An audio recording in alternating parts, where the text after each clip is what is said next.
Arizona, so I know all of you are very focused on that as well.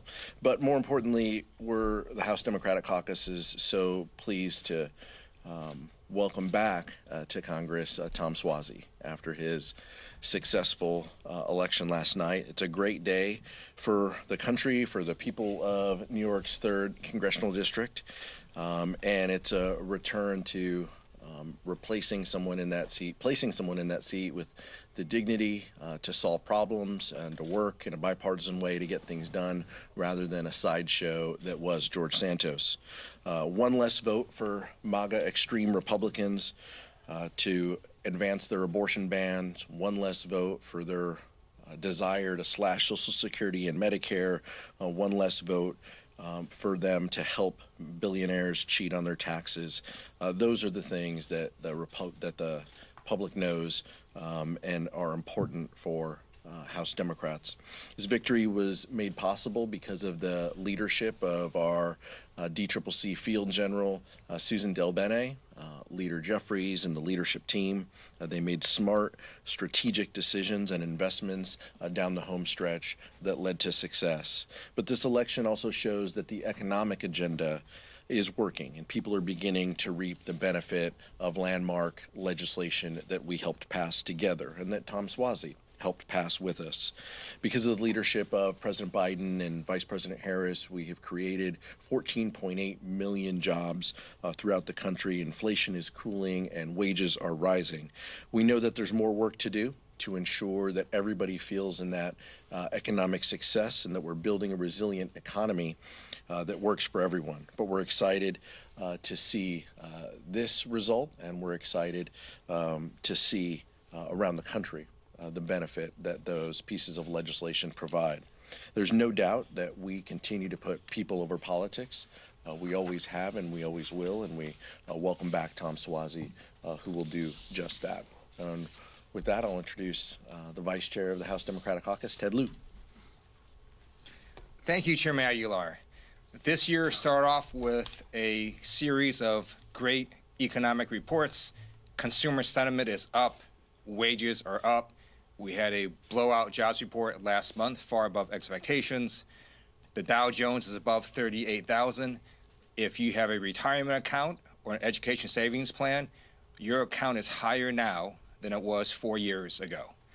At the same time, we know prices are high, and some people are having trouble making ends meet, and that's why Democrats passed the Inflation Reduction Act to reduce inflation and to cap the cost of drugs such as insulin. It's also why we passed infrastructure law to create jobs, and why we passed the Chips and Science Act to bring back high-tech chip manufacturing to America. What are Republicans focused on? Stupid stuff, like baseless impeachments with no evidence, stopping a national security package that's going to improve America's national security, and doing things that no one in America really wants them to do, such as holding a hearing on UFOs. That's why Tom Suozzi flipped a New York special election district last night. The American people want a change. They want a Congress that actually does something. This is a completely do-nothing Congress in the hands of the Republicans, and the American people want to have us work on kitchen table economic issues, as Chairman Aguilar has said. I also want to note New York 3 had a high Asian American population, and the AA-NHPI community showed up. One reason is because Donald Trump mocks Asian Americans. He makes fun of people with funny-sounding last names, like Elaine Chao. He mocks and disrespects Asian Americans, and Republicans remain silent, and the Asian American community notices. We'll see you in November. I'd also note that incredible members of our New York delegation, Grace Mang, Greg Meeks, but also Vice Chair Lieu was knocking on doors and helping out in New York 3 as well. Questions? So obviously with Democrats trying to get this foreign aid package across the finish line, one of the issues you may run into, whether it be a discharge petition or other avenues, is the fact that you have a number of progressives within your own party who have issues with the aid to Israel and can't support this right now. How do you navigate that? The overwhelming majority of the House Democratic Caucus is ready to vote for this bill. Give us a vote. It's that simple. Give us a vote on the national security package to provide aid to Ukraine and Israel, the Indo-Pacific region, as well as robust humanitarian assistance that is in that package. There is a bipartisan path forward. The Senate has just given us that. All we're asking for is a vote. And by the way, over 300 members would vote for a package like that. So the question isn't for House Democrats. The question is for Speaker Johnson. What is he afraid of to put national security first, to help our country, to push back and push back against Putin, and to make sure that our country is protected? What is his concern? Give us a vote. House Democrats will be focused on bipartisan solutions, working in a way that will help deliver that piece of legislation. That's what we'll do until we get it done. And that's what we have heard loud and clear from our members, and that's what we plan to do. I agree with what Chairman Aguilar said. Speaker Johnson has said to let the House work its will. Well, the way the House works its will is to vote. So we're simply asking for Speaker Johnson to let us vote. If there's a vote on the floor of their Senate package, it would pass with overwhelming bipartisan support. Unfortunately, Speaker Johnson seems to be captured by their Marjorie Taylor Greene extreme faction of the party, their pro-Putin caucus. There's really no other explanation for why he wouldn't let a vote happen on this bipartisan bill. Question, Lisa. Do you think that President Biden? Oh, sorry. I'm so sorry. Go ahead, Lisa. No, go ahead. I'm sorry about that. Do you think it would be wise for President Biden to sit down in a one-on-one meeting with Speaker Johnson, as he had requested, in order to move ahead on the supplemental aid package? I'll let the president speak to his calendar, he and his team. I can tell you that the legislative leaders did sit down, weeks ago. They talked about these issues. I don't know substantively what the speaker wants to get, what feels he can accomplish with that type of setting. I think it's very clear. But look, if he wants advice, we're happy to give him some. Put this bill on the floor. That's what he can do to help our country. That's what he can do to have some bipartisanship, to support bipartisanship. It's very clear. If you want to push back against Putin, if you want to help our national security, put this bipartisan bill on the floor. Let's fund our national security priorities. Let's do it in a bipartisan way. That's what the Senate did. We don't know what Speaker Johnson is afraid of. Lisa, then Max. Democrats obviously are not that far from having the majority that you guys in such a narrow margin. And in recent years, frankly, you all have been better at counting votes. My question to you is, right now, thinking about all these dynamics, discussing them with your caucus, what do you think the prospects are that any money for Ukraine ultimately passes here? We continue to be hopeful, and Leader Jeffries has indicated that all options are on the table. Our focus and our goal is to make sure that we fund Ukraine, fund Israel, fund humanitarian assistance, fund Indo-PACOM priorities. That's what the president has asked us to do to meet the national security needs of this country. And we feel that it's important. But the timing is also incredibly important when it comes to Ukraine.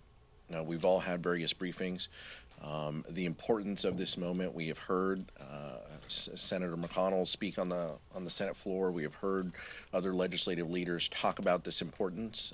We feel that, we understand that. Some members just came back from a trip to Ukraine as well. So taking in their thoughts, their reflections, what they saw on the ground. But this is important not just for the United States, this is important for the world. This is important for NATO, and that comes back to why Republicans are pushing back.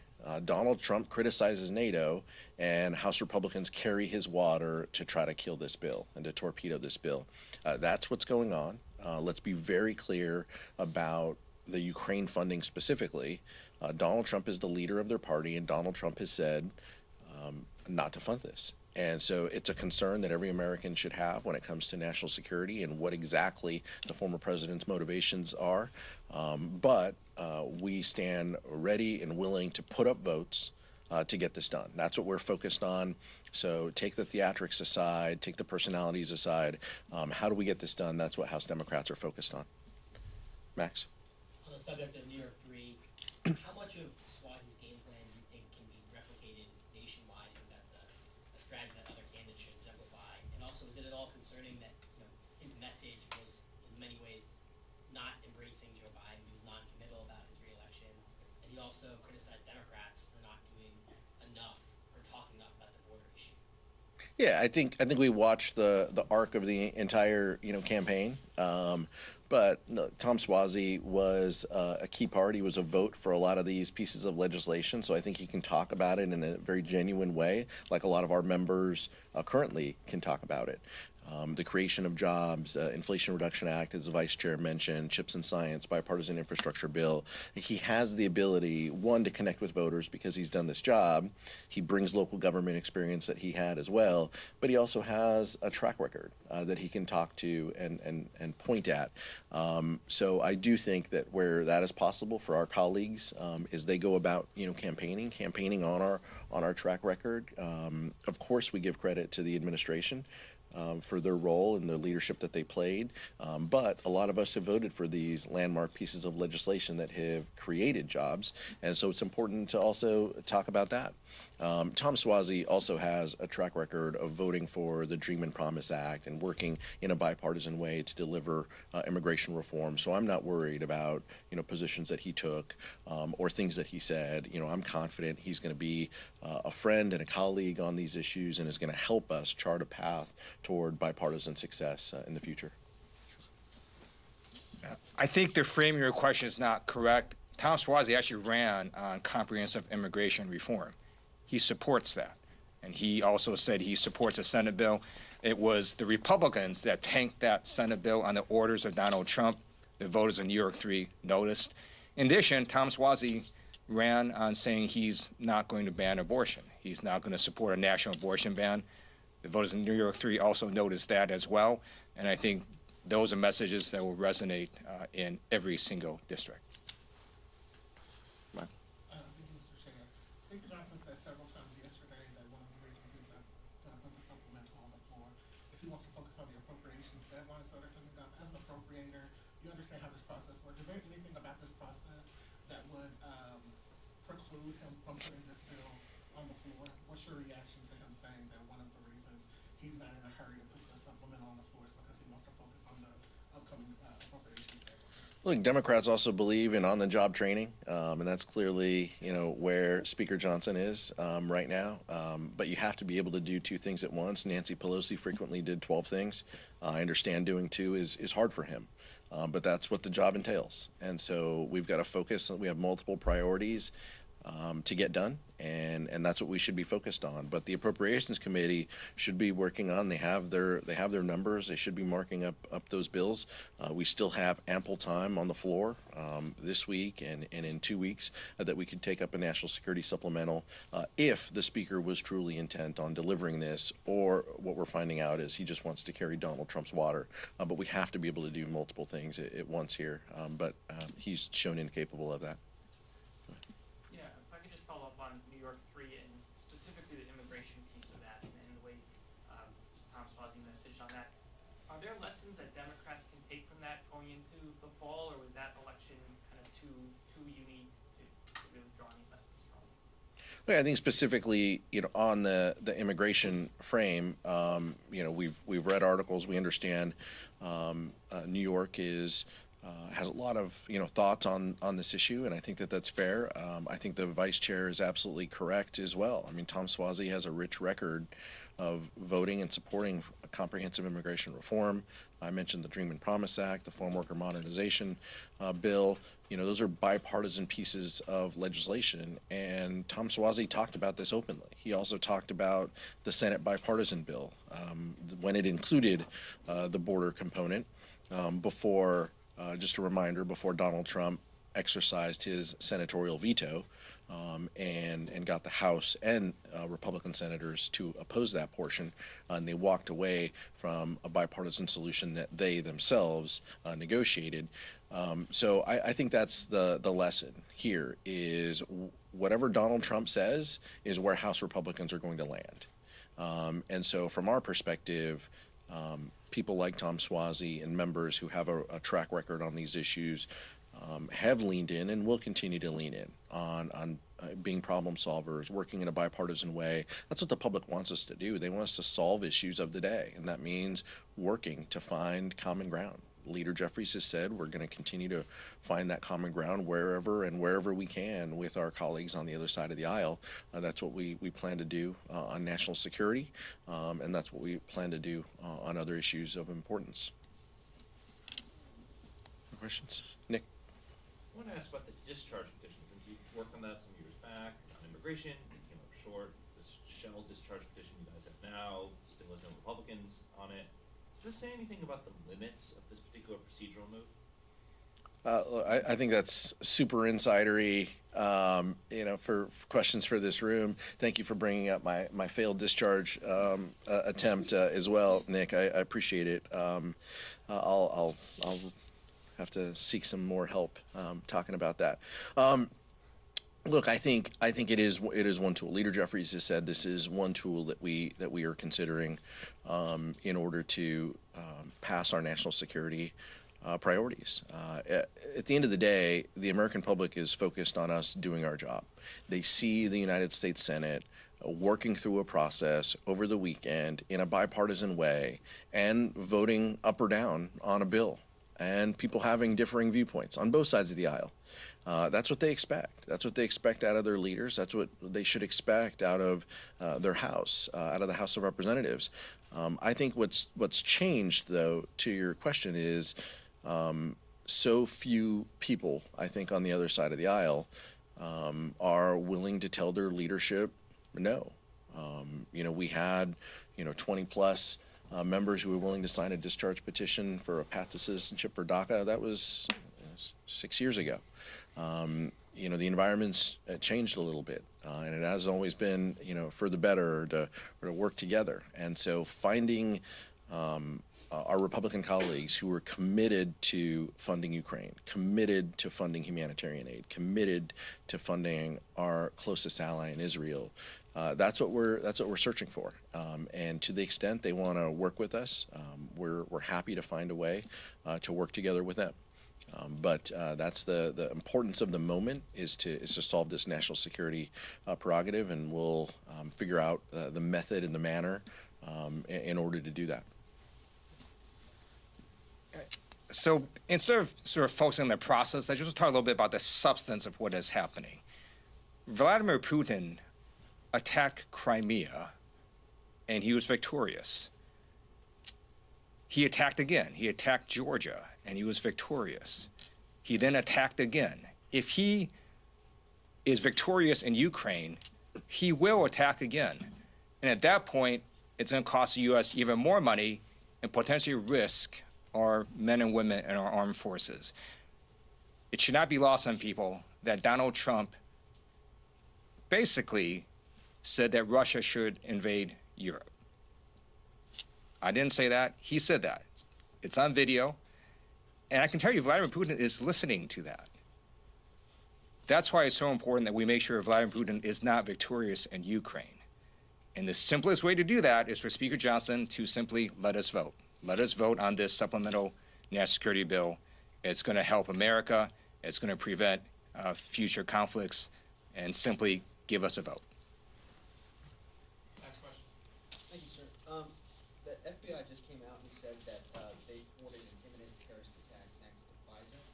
With that deadline approaching in April, I'm wondering if that increases the urgency to get something on this done, and if any of the three options that are out there, whether it be judiciary, intelligence, or Senate versions, may have a better chance in your mind.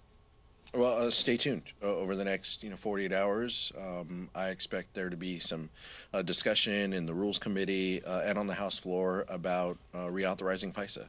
We've had some of those discussions already. Some of those members need to avail themselves of going down into the SCIF and receiving briefings, but the importance of reauthorizing FISA is the common thread among everybody on this issue. The manner in which we do that, the amendments that may be ruled in order, and how we vote on those is all process stuff. But the importance of FISA is very clear, and so we plan to have that discussion and debate on the floor and in committee. We hope that we can pass that by the end of the week. We'll see. The administration has had conversations with a number of members. We appreciate their viewpoints as the individuals who are the practitioners of FISA, but we play an important oversight role as well. And so we want to make sure that we get it right. And that's the importance of the discussions that we've been having as well, and that we will have this week. Thank you very much.